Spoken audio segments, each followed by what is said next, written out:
எலெக்ஷன்ல என்னை எதிர்த்து நீ தானே நிக்கிற? ஆமாண்டா, உன்னோட ரவுடித்தனத்தை முடிவு கொண்டு வருவேன். கொண்டு வருவியா? இன்னைக்கே வரையா என்ன? அதுக்கு முன்னாடி உனக்கு நான் ஒன்று புரிய வைக்கிறேன்.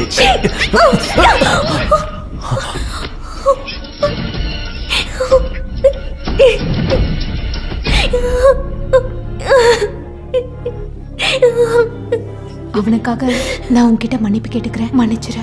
வேண்டாம், அவனை கேட்கறதுக்கு என்கிட்ட ஆள் இருக்கு.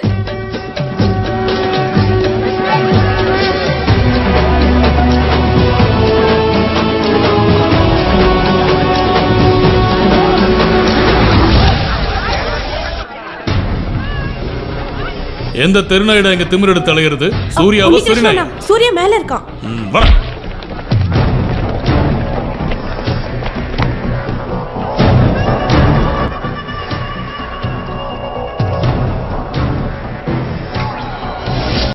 ஒன்னு ரெண்டு இல்ல 6 லட்சம் ரூபாய்.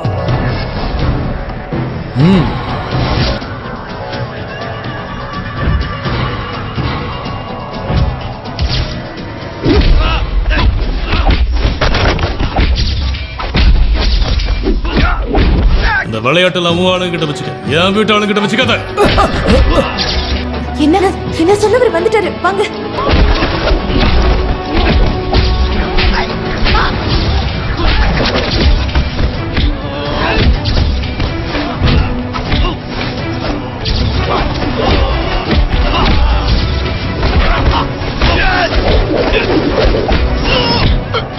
பட்டாளி குடும்ப பொண்ணுங்களை தொட்ட கைதானது. இனி தீங்கிறதா இருந்தாலும் சரி, கழுவுறதா இருந்தாலும் சரி, நீ உனக்கு ஒரே கைதான். நடந்துகிட்டா உனக்கு நல்லது. போடா போடா. போதுமா?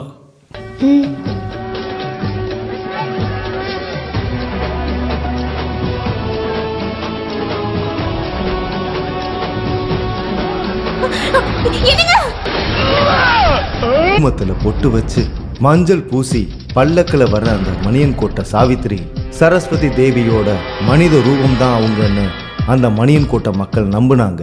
ஒரு நவராத்திரி அன்னைக்கு மகாராஜா அந்த மடத்துக்கு வந்தாரு. குருகுலத்துல இருக்கிறவங்களுக்கெல்லாம் அன்னைக்கு வேத பரீட்சை நடந்துகிட்டு இருந்தது. அப்புறம் என்னாச்சு? முதல்ல எந்திரிச்சு போடி. சொல்லுங்க பாட்டி, எனக்கு கேட்கணும். 2 குருகுலத்துல இருக்கிறவங்களுக்கும் கேள்விகள் பதில்கள்னு சொல்லி உரையாடல் நடந்துகிட்டு இருந்தது. மணியங்கோட்டு குருக்கள் முன்னிலையில இருந்தாரு.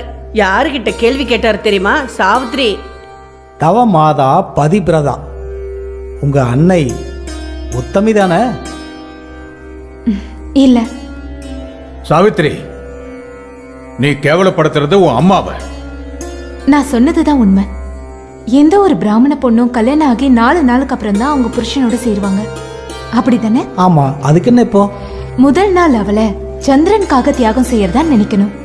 2வது நாள் கந்தர்வனுக்கு, 3வது நாள் அதிசக்தியான அக்னிக்கு, அதுக்கப்புறம் 4வது நாள் தான் தாலி கட்டின புருஷன் அவளை தொடுறதுக்கு நீங்க அனுமதிப்பீங்க.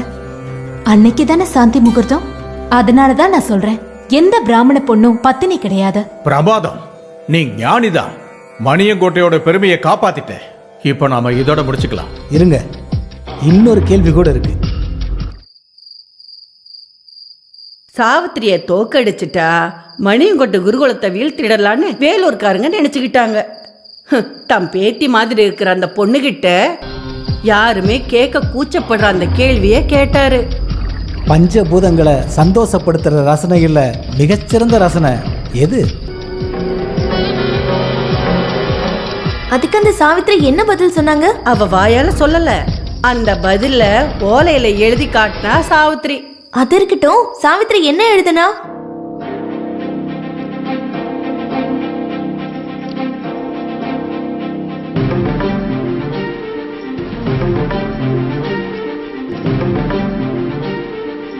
காமரசம். சொந்த தலையெழுத்து தான் சாவித்திரி மாத்தி எழுதுனா. புருஷன் யாருன்னு தெரியாத கன்னி பொண்ணு காமரசம் அப்படின்னு எப்படி எழுதுனா? கடைசியில கன்னி பொண்ணா இருக்கிற உனக்கு காமரசம் அப்படின்னா எப்படி தெரியும்னு கேட்டாங்க. எல்லாத்தையும் கேட்டுக்கிட்டு இருந்த ராஜா தான் ராஜ்யத்திலிருந்து சாவித்திரியை ஒதுக்கி வச்சிட்டாரு. தான் சொந்த பொண்ணுன்னு கூட பார்க்காம அரண்மனையை விட்டு ஒதுக்கி வச்சிட்டாரு. இந்த அவமானத்தை தாங்க முடியாத சாவித்திரியோட அம்மா ஆத்துல குதிச்சு தற்கொலை பண்ணிக்கிட்டாங்க. ஊர் முழுக்க அடைக்கலம் தேடி சுத்தி அலைஞ்ச சாவித்திரி கடைசியா வேலூர் மடம்னு சொல்லக்கூடிய அந்த மடத்துக்கு வந்தாங்க. தன்னோட இந்த நிலைமைக்கு இந்த ஊர் பெரியவங்க தான் காரணம்னு நினைச்சு அவங்களுக்கு சாபம் விட்டு அந்த துளசி மாடத்திலேயே தலையிடிச்சு செத்து போனாங்க. இந்த ஊர் பெரியவங்களால தன்னோட பொண்ணையே இழந்ததை நினைச்சு அவர் தெய்வத்தை வழிபடுற பழக்கத்தையே விட்டுட்டாரு. தனக்கு உதவி செய்யாத கடவுளை அவர் வேண்டான்னு விட்டுட்டாரு. அதுக்கு மாறா சாத்தான்களை வழிபட ஆரம்பிச்சாரு. அதுக்குள்ள சாவித்திரி பேயா மாறி ஊருக்குள்ள தொந்தரவு பண்ண ஆரம்பிச்சிட்டான்.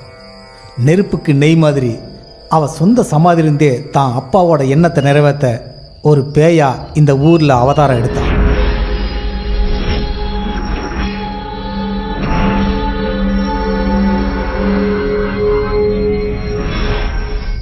சாவித்திரி உயிரை விட்ட இந்த மடத்துல அமானுஷ்யம் இருக்கிறதா இந்த ஊர்க்காரங்க நம்பினாங்க. உளியனூர் ஆசாரியை வர வச்சு புதுசா ஒரு மடத்தை உருவாக்குனாங்க. அந்த மடத்தோட திறப்பு விழா அன்னைக்கு இந்த ஊரே திருவிழா கோலமா இருந்துச்சு. ஆனா அன்னைக்கு ராத்திரி பழி வாங்க போற ராத்திரியாகவும் இருந்துச்சு. இரவு பூஜைக்காக குளிக்க போன பெரியவர் மேல சாவித்திரி ஜலப்பிசாசா வந்து தன்னுடைய பல்ல இறக்கிட்டதா சொன்னாங்க. அடுத்த நாள் காவிரி ஆத்துல தான் பெரியவரோட சடலம் கிடைச்சிது. இந்த சம்பவத்துக்கு அப்புறம் இந்த ஊர் மக்கள் இந்த மடத்துக்கு போறதையே நிறுத்திட்டாங்க.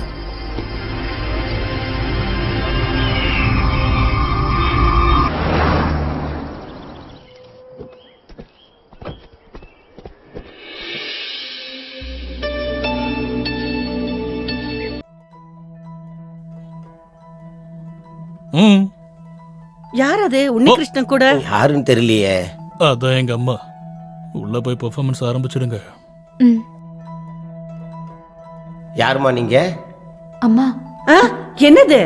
யார்மா நீ? நீங்க என்ன மன்னிக்கணும். பார்வதி, யார் இந்த பொண்ணு? எனக்கு தெரியலக்கா, நான் இதுக்கு முன்னால பார்த்ததும் இல்லை. இனி பார்க்கலாமே. அம்மாவும் சித்தியும் இனி கண் குளிர பார்க்கலாம்.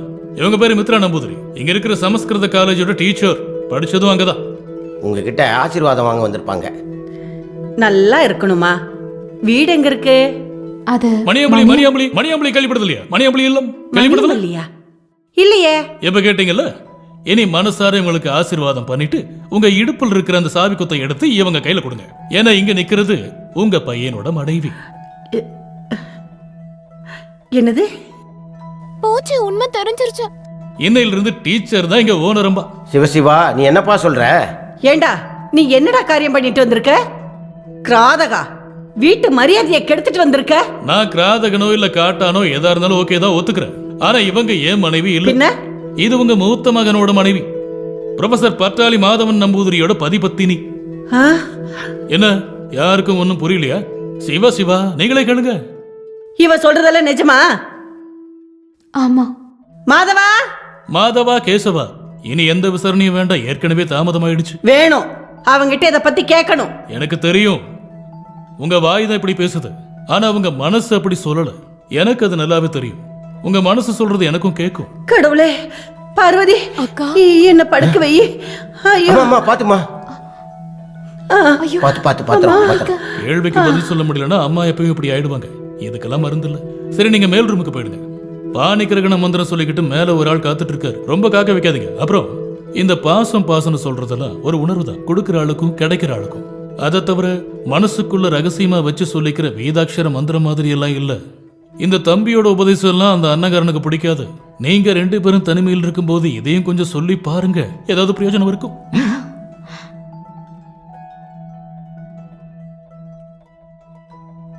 என்னடி வடிக்க? போ.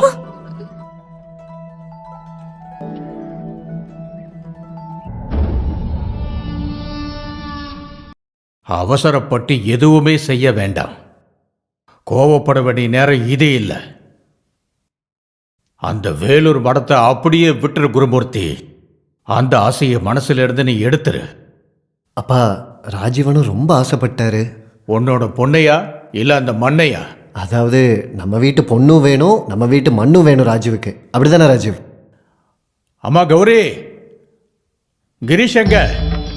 நான் சொல்றது அவனுக்கு தான் புரியும். கிரீஷ் எங்க இருக்க?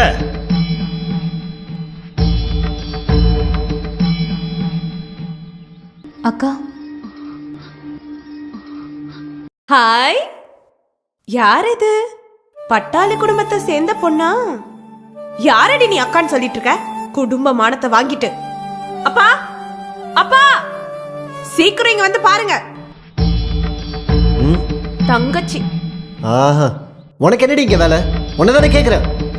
அப்பாவையும் கூட பிறந்தவங்களை அசிங்கப்படுத்திட்டு போனவ தானே நீ. நாங்க எதுவும் மறக்கல. உங்க மான மரியாதையை கெடுத்துட்டு. ஜெயா, யார் அது? பாத்தீங்கல்ல, இவளை எங்க இருந்து கிளம்ப சொல்லுங்கப்பா. எதுக்காக வந்திருக்கீங்கன்னு தெரிஞ்சுக்கலாமா? உன்னோட குடும்பத்தை சேர்ந்தவங்க இருக்காங்களா இல்ல செத்துட்டாங்களான்னு பார்க்க வந்தியா? அப்ப உங்களுக்கே தெரியும் எல்லாம் அழிஞ்சு போயிடும். பரதேசி, அவனுக்கு வப்பாட்டி வேலை பார்க்கற நீ எங்களுக்கு சாபம் விடுறியா? கிரீஷ், அப்பா, கடவுள் சத்தியமா சொல்றேன், எனக்காக மட்டும் இல்ல, உங்களோட அண்ணன் தம்பியோட நன்மைக்காகவும் சொல்றேன். உன் பாசம் எல்லாம் ஒண்ணு வேண்டாம். அவர்கிட்ட வீணா பிரச்சனைக்கு போக வேண்டாம். நான் கெஞ்சி கேட்டுக்கிறேன். கேட்டீங்கல்ல, இவ சொன்னதோட அர்த்தம் உங்களுக்கு புரியலையா? இவ தாகத்தை அடக்க நம்மளோட ரத்தம் வேணுமா? உன் நாடகம் நல்லா இருக்கு. நம்மளை எதிர்த்து சண்டை போறதுக்காக எங்க இருந்தோ ஒருத்தன் வரான், பின்னாடியே சமாதான தூதனுப்ப தன்னோட பொண்டாட்டியை அனுப்பி வைக்கிறான். ஆமா, இதுக்கெல்லாம் என்ன அர்த்தம்? கிரீஷ், அவன் நம்மளை பார்த்து பயந்துட்டான்னு நினைக்கிறேன். மரியாதையை திரும்பி போயிடு, இல்லைனா உன்னை கொலை பண்ணி அவன் மூஞ்சிலே தூக்கி வீசிடுவேன். அப்பா சொன்னது கேட்டல, முதல்ல இங்க இருந்து போடி வெளியே. என்ன ஆள் நீங்க? இவ்ளோ அனுபவிச்ச பிறகும் போதாதுல்ல? ஆமாண்டி, நான் கெட்டவன் தான். உன் வயித்துல அவனோட குழந்தை வளருதில்ல, பிறந்த அப்புறம் இங்க அமுச்சு விடு. உனக்கு கொடுத்த மாதிரி அவனுக்கு சேர்த்து கொடுத்து அனுப்பி விடுறேன். அவ்வளோ அதிகாரம் உனக்கு கிடையாது ஜெயா. ஏய், தள்ளியே நில்லு.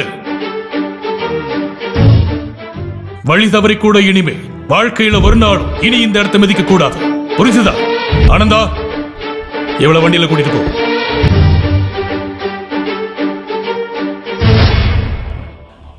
எந்த ஒரு பொண்ணுக்கும் பிறந்த வீட்டு மண்ணை மிதிக்கும் போது ஒரு நம்பிக்கை இருக்கும், எவ்வளவு வெறுத்தார் அவமானப்படுத்தி அனுப்ப மாட்டாங்கன்னு. நீங்க அதை இல்லாம பண்ணிட்டீங்க. வெறித்தனமானவங்க மனசு பிதுஸ்தானத்தோட மகத்துவத்தை மறந்துருச்சு. சித்திரகுப்தம் பார்த்துட்டு தான் இருக்கா. உங்க கையில் இருக்கிற ஆயுள் ரேகை போதும்.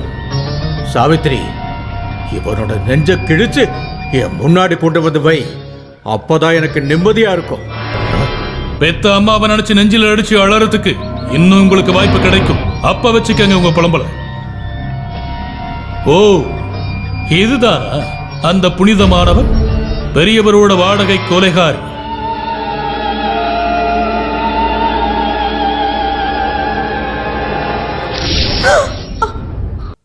திருட்டுத்தனம் பண்ண வர்ற இந்த பிசாச பார்த்தா ரெண்டா பொளந்து போட்டுருவான் இந்த மாதவன். ஞாபகம் வச்சுக்க.